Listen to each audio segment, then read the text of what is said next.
NVIDIA, a empresa mais valiosa do mundo, que começou pequenininha, lutando por espaço dentro dos índices norte-americanos e hoje é a maior empresa que todo mundo conhece, está na boca do povo. Nem sempre foi assim, hoje você vai descobrir a história do crescimento dessa gigante tecnologia que não foi em linha reta e não foi sem desafios no caminho. O ano era 2001 e uma empresa muito pouco falada, muito pouco conhecida, chamada NVIDIA, estreava no índice de ações mais famoso do mundo, que é o S&P 500. A história, não preciso dizer, não é spoiler, você já sabe que a NVIDIA hoje é uma das maiores empresas do mundo, chegou a bater 5 trilhões de valor de mercado. Mas o que pouca gente sabe é que para a NVIDIA conquistar esse espacinho, ela dependeu da queda de outra gigante da época, a empresa Enron. A Enron é uma empresa gigante do setor de energia, ela chegou ali, perto ali do comecinho dos anos 2000 a valer 70 bilhões de valor de mercado, que na época era uma imensidade, era uma das maiores empresas ali do mercado, muito consolidada. E ela tinha surfado uma onda de uma valorização tremenda, um hype que surgia. Vamos lembrar que naquela prévia dos anos 2000, a gente teve um boom de empresas ligadas à tecnologia, principalmente ligadas à internet. Enron se beneficiou muito desse movimento, mas teve problemas, pessoal. Envolvida em escândalos, acusada de balanços fraudulentos, de manipular ali o ajuste contábil para parecer ter um prejuízo menor. Teve um monte de problema. E quando a empresa se mete em problema até as tampas, a gente imagina que o desfecho não é muito favorável, e pro caso da Enron não foi. Então essa empresa, que durante muitos anos teve essa imensa valorização, aqui eu tô pegando desde o comecinho da década de 80 até ali perto dos anos 2000, foram mais de 4.733% de alta dessa empresa para uma queda de 100%. Aqui foi para zero, pessoal. Quando a empresa ela se mete nessas enrascadas, os índices muitas vezes têm a obrigação de removê-la. Então a Enron foi retirada, arrancada do índice S&P, onde ela teve um espaço de relevância por muitos e muitos anos. E saiu fica um vácuo, fica um espacinho, afinal o índice não se chama S&P 500, tem que ter 500 empresas ali dentro desse índice. Se sai uma, potencialmente você tem um espaço para acolher outra, que geralmente começa pequenininha, né? Porque o índice S&P, ele é market cap weighted. O que isso significa? Ele vai dar mais peso para as empresas que são maiores. Então, uma empresa que é gigante, ela começa pequena. Então, normalmente esse é o caminho das empresas. Entra pequenininho e eventualmente ganha esse espaço. E aí, juiz apita, levanta a placa de substituição, sai Enron, entra NVIDIA. Será que ela entrou com um espaço magnífico? Ela chegou dominante, assim, todo mundo? Não foi muito bem assim. Lá atrás ela era uma iniciante nesse mercado. Ela começou com um tamanho de mercado estimado na casa dos 6 bilhões de dólares. Tudo bem, se a gente comparar com o mercado brasileiro, eu sei que você provavelmente vai dizer que é uma empresa grandinha até, para os patamares brasileiros, mas para o patamar norte-americano não. Tanto que quando ela entrou, ela representava algo como 0,1% do índice, era um farelinho. Se você olhasse a lista das empresas da S&P, provavelmente você nem repararia que tinha NVIDIA ali na composição da carteira. Ela ainda não era relacionada ao tema de IA, né? A gente tá falando aqui do momento que a gente discutia o desabrochar da internet, então a gente estava um passo antes, mas ela começou a ter um certo renome quando ela fez o chip gráfico GeForce 3, quando ela fez uma parceria com a Microsoft para desenvolver o chip gráfico que ia no Xbox da época. Você se lembra desse? Eu não tive, eu sempre quis ter, mas infelizmente não tive a condição de ter um Xbox, mas sei que a NVIDIA possibilitou inclusive que o Xbox se consolidasse como um console para competir com a Sony na época. E isso deu aqui uma possibilidade de começar a crescer, sendo essa grande provedora de chipsets, aceleradores gráficos. A princípio, essa era a área específica de atuação da NVIDIA. E olha o que aconteceu, o caminho dela. Então, aqui tô pegando um gráfico desde 2010. Se eu voltar lá para 2001, desde sua inclusão, vai ficar até maior, mas a gente não conseguiria nem visualizar direito. Então, pra gente ver que a NVIDIA se valorizou muito, nem precisava ir tão longe. Então, aqui, ó, 2010, tô pegando o gráfico, a NVIDIA ainda era pequena, mas já tinha aqui uma relevância um pouco maior, né, do que o momento que ela entrou. Aqui, ela subiu tanto que parece que aqui é uma linha reta, mas aqui tá acontecendo algum tipo de valorização interessante, tá? Até aqui, ela já subia bastante, mas foi subindo mais e mais. Lembra? Pandemia, ano de 2020, ano desafiador, e a NVIDIA só subiu, ó. Ano 2020 começou aqui e terminou mais alto. Ela se valorizou até mesmo em um ano difícil, que teve paralisações de cadeias logísticas. Eu não sei se você tentou comprar um computador gamer na época da pandemia, mas se você tentou, assim como eu, você se deu mal, né? Primeiro que o preço foi lá pra cima e segundo que o tempo de chegar era insano. Então começou essa corrida, essa demanda de um mundo que começava a ver uma nova tendência que era a IA. E a NVIDIA está diretamente posicionada para prover a infraestrutura que os modelos de IA precisam para aprender, para serem treinados, né? porque o chip gráfico, ele tem ali o processamento em paralelo, então ele tem muito mais capacidade de processar um modelo complexo do que as tecnologias anteriores. Inclusive a própria NVIDIA, a gente tem aqui uma perspectiva para 2026 de que vai focar mais ainda nesse mercado de IA. Então já tô dando aqui uma dica gamer, talvez ano que vem as placas de vídeo e memórias comecem a ficar um pouquinho mais salgadas na conta. Mas voltando aqui pro nosso fio da meada, essa tendência de IA acelerou fortemente esse crescimento. E aí no dia 29 de outubro de 2025, ela atingiu a marca de 5 trilhões de dólares, se tornando a empresa mais valiosa, não dos Estados Unidos, mas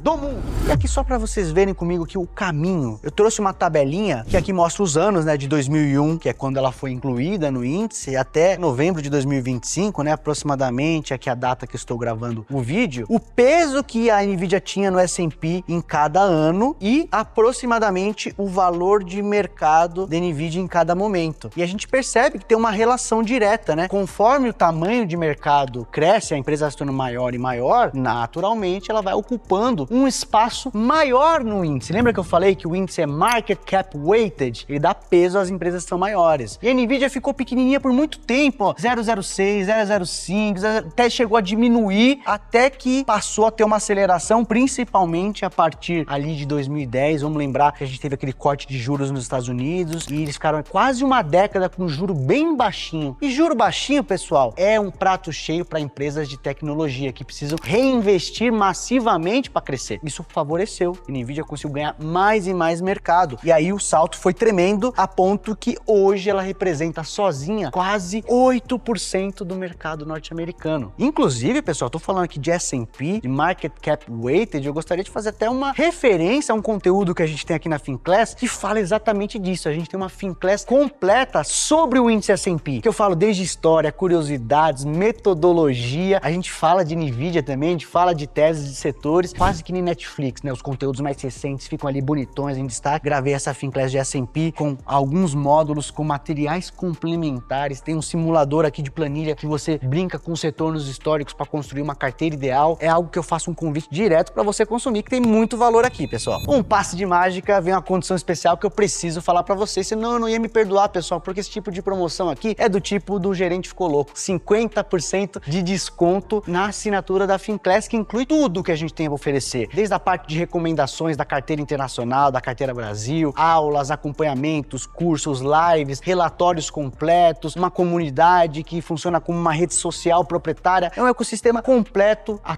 tua disposição por apenas R$ 39,95, que hoje em dia não dá para comprar nem um McDonald's mais com esse preço, pessoal. Então é a oportunidade que você precisava para fazer parte dessa grande comunidade. Eu vou deixar o link aqui na descrição e o QR Code na tela para você nem perder seu tempo. Voltando ao tema da NVIDIA, né, ela nem sempre foi tão grande e dominante como é hoje. E quando eu falo que a NVIDIA tem aqui quase 8% do mercado de ações, você que já acompanha aqui a Finclass há mais tempo, ou talvez seja assinante, e que me conhece, sabe da minha filosofia de alocação através de instrumentos baratos, passivos, ETFs, eu sou apaixonado por ETFs. Hoje, quando a gente adota uma abordagem passiva de comprar ali, por exemplo, o mercado norte-americano, quando eu compro um IVVB11, um GPUS11 aqui no Brasil, ou um IVV lá fora, VO lá fora, são todos ETFs que seguem esse índice. E ao seguir esse índice, automaticamente, você teria capturado a transformação do mercado. Então volta comigo, vamos teletransportar para 2001. Você tá lá, você vê o noticiário falando que uma empresa chamada NVIDIA entra na bolsa. Você teria a capacidade, lá em 2001, de ter essa visão extraordinária, de imaginar que 25 anos depois, quase, essa empresa se tornaria a principal empresa do mundo? E não só isso, que o segmento que era dominante naquela época perderia relevância e daria espaço para as teses de tecnologia? Aqui que está a magia e um dos motivos que eu falo que os ETFs são o famoso BBB. O bom, bonito e barato, porque a gente pode ter ótimos retornos, inclusive participar da festa sendo investidores de NVIDIA sem necessariamente ter essa visão específica sobre o ativo. Você consegue acompanhar as transformações do mercado. A gente já teve lá na década de 80 o período das empresas de energia. E hoje a maior empresa de energia, ela não tem um espaço entre as 7 maiores, ela perde espaço no ranking, que é a ExxonMobil. Então o mercado se transforma, os seres humanos se transformam, os hábitos, mundo mais globalizado, tecnológico, isso dá espaço para setores indo mudando esse protagonismo ao longo do tempo. E a grande magia é que você não precisa acertar na moça de qual que vai ser o grande grande campeão. Acompanhar o mercado, desde que seja um bom mercado, pode ser suficiente para te entregar os teus objetivos financeiros. E aqui eu tô mostrando um exemplo. Eu peguei ali a carteira de um ETF de S&P lá fora, né, que segue o índice S&P. Esse aqui no caso é o IVV lá fora, mas poderia ser outro, teria a mesma composição. E mostrando para vocês as maiores empresas. Então, Nvidia ali quase os 8% que eu mostrei para vocês, Apple, Microsoft, Amazon. Aqui tem Google duas vezes, que é a holding do Google, Alphabet. Tem as ações classe A e classe C, mas é uma empresa só. Então conta como uma. Broadcom, Meta, Berkshire do Warren Buffett, JP Morgan, Eli Lilly, Visa e a primeira empresa de energia que temos aqui no índice S&P. Olha o quão para trás ela está. A própria ExxonMobil já foi a maior empresa do mercado. Ela já teve o seu momento Nvidia. Agora é hora de abrir espaço para outros protagonistas. Então aqui destacando a ExxonMobil, só para a gente ter uma ideia dessa transformação setorial, eu trouxe um gráfico para vocês que mostra justamente isso. Entre aqui os anos de 55 até ali meados da década de 70, o setor dominante era o setor de montadoras automotivas, que é essa área laranja aqui. E a empresa dominante desse segmento era General Motors, que hoje não tá nem aparecendo ali nos top 10 que a gente mostrou. Depois a gente teve espaço dessas empresas ligadas à internet, né? AT&T foi a maior empresa durante um tempo, IBM depois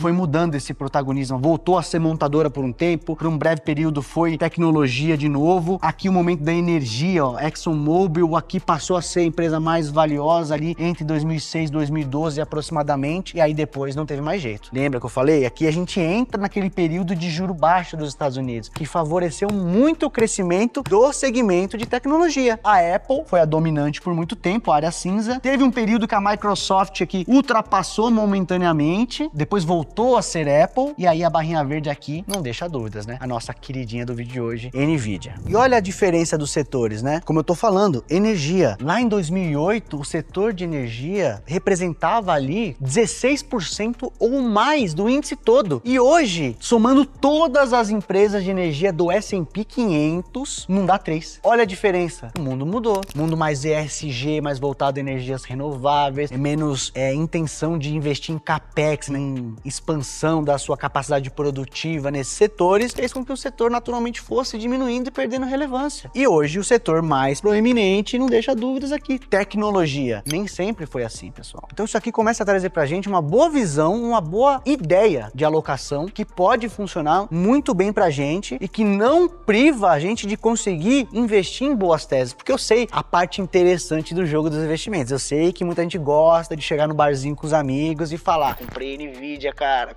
você viu o resultado de Apple. Parece um jogo interessante, mas fazer a escolha individual de ações é um jogo difícil, tem ônus e bônus. Se você acertar de forma consistente, não só você vai ser um dos únicos do mercado capaz de fazer isso, como vai ter bons resultados, mas o risco é investir tempo, dinheiro, atenção para tentar escolher, rebalancear, tentar acertar quais são os setores proeminentes para o futuro, qual que vai ser a empresa que vai despontar, para de repente acabar tendo um resultado pior do que o índice, que é baratinho, é só comprar um ETF. Então, esse julgamento de valor que a gente tem que fazer, a probabilidade de resultado positivo, botando energia e esforço na gestão ativa, ou já levar o bom, bonito, barato, que o próprio Warren Buffett afirma que é uma das melhores ideias para investidores terem resultados até melhores do que profissionais. Alocação estrutural com base neutra. Base neutra é essa filosofia que eu tô contando para você, de um índice dar mais peso ao que é mais relevante. Então, por exemplo, se eu penso em Estados Unidos, o que é um ETF de base neutra nos Estados Unidos? É um ETF que tenta representar o mercado como ele é. Então, o S&P 500 poderia ser uma representação do mercado, como se fosse o nosso índice Ibovespa. E aí, o que ele vai dar mais peso? Ele vai dar mais peso nas empresas que algum gestor tá achando que vai ser melhor? Não. Ele vai dar mais peso nas empresas que já são maiores. E a empresa que tem um tamanho de mercado pequeno vai ter um peso pequeno no índice. Tão simples quanto isso. Eu me expor à fotografia do mercado. Se eu fosse olhar aqui no Brasil, ó, deu exemplo. O Ibovespa é a representação do nosso mercado. O que tem no Ibovespa? Tem muito banco, tem muita commodity, Petrobras tem um peso imenso. Então, o Ibovespa é muito concentrado em alguns setores justamente porque essas empresas são maiores. E aí isso dá uma característica diferente para o nosso mercado. Então, ó, não tô falando que é bom, mas se você quisesse seguir o Ibovespa, você poderia comprar um ETF baratinho, um BOVA11, um BOVV, para seguir o índice amplo. Nos Estados Unidos, você pode ter um IVV, um VOO, ou aqui mesmo do Brasil, tem GPUS11, tem IVVB11, tem SPXI11, né? Todos os caminhos levam a Roma. São todas opções boas para seguir o índice S&P. E se eu estiver falando de mundo. Arraiz, mas eu não quero ter só Estados Unidos, porque justamente nessa discussão de ter que acertar quem vai ser o protagonista, eu não sei se os Estados Unidos vai continuar sendo o principal mercado do mundo ou o que mais vai se valorizar daqui pra frente. Eu queria me expor a oportunidades no mundo inteiro. Eu gosto dessa ideia. Gosto muito dessa ideia. Pensa aqui, se me der a opção de entrar no mercadinho de conveniência do meu bairro versus entrar no hipermercado. Se eu sei o que eu quero, o hipermercado pode ser melhor porque me dá mais opções. Para que eu vou ficar contido em uma parte do mercado se eu posso olhar oportunidades? Esse ano de 2025 mesmo, os Estados Unidos não é a melhor bolsa do ano. A gente tem bolsas performando muito bem. O Hang Seng da bolsa de Hong Kong, a gente tem a bolsa alemã performando muito bem no ano, a bolsa coreana ganhando muito dinheiro. Então a gente quer também ter essa exposição a protagonistas do futuro. Se você quer investir no ETF de base neutra global e se expor à fotografia do mundo como ele é, gosto dessa ideia aqui de um ETF de base neutra como o AQUI lá fora, como o VT lá fora, ou aqui no Brasil poderia ser o World 11, por exemplo, que é uma opção que inclusive temos como recomendação aqui na Finclass para os nossos assinantes. Então, para dar aquela resumida, fazer essa leitura tática de selecionar uma empresa que vai despontar ou um segmento que vai prosperar no futuro, é uma arte. Quem faz isso com maestria, normalmente gasta muito dinheiro e bota muita gente pensante. Eu cubro gestoras internacionais e os fundos que eu olho que tem algum valor contam com dezenas de profissionais espalhados pelo mundo. Tem um time em Singapura, tem um time em Nova York, em Londres, para tentar fazer uma gestão mais competitiva. Então aqui uma boa ideia que vai funcionar como bom, bonito e barato para a maioria das pessoas atingirem seus objetivos. Uma exposição ampla a mercados diferentes do nosso, base neutra e baixo custo. O ETF hoje é muito baratinho e está acessível na corretora mais próxima. Independentemente se você gosta mais de XP, de BTG ou você quer investir diretamente em Avenue, Banco Inter, você tem caminhos para te possibilitar isso. Se você gostou desse conteúdo, dessa curiosidade que eu trouxe para você, eu queria que você deixasse o seu comentário aqui embaixo, que eu posso voltar trazendo mais conteúdos como esse. Obviamente, sempre com um aprendizado que se conecte com a nossa filosofia aqui da Finclass. Então, antes de eu me despedir, vou pedir para você deixar o seu like, se inscrever aqui no canal da Finclass para o algoritmo te avisar quando tiver um vídeo novo saindo aqui fresquinho do forno. Vou ficando por aqui, um grande abraço e até mais, pessoal!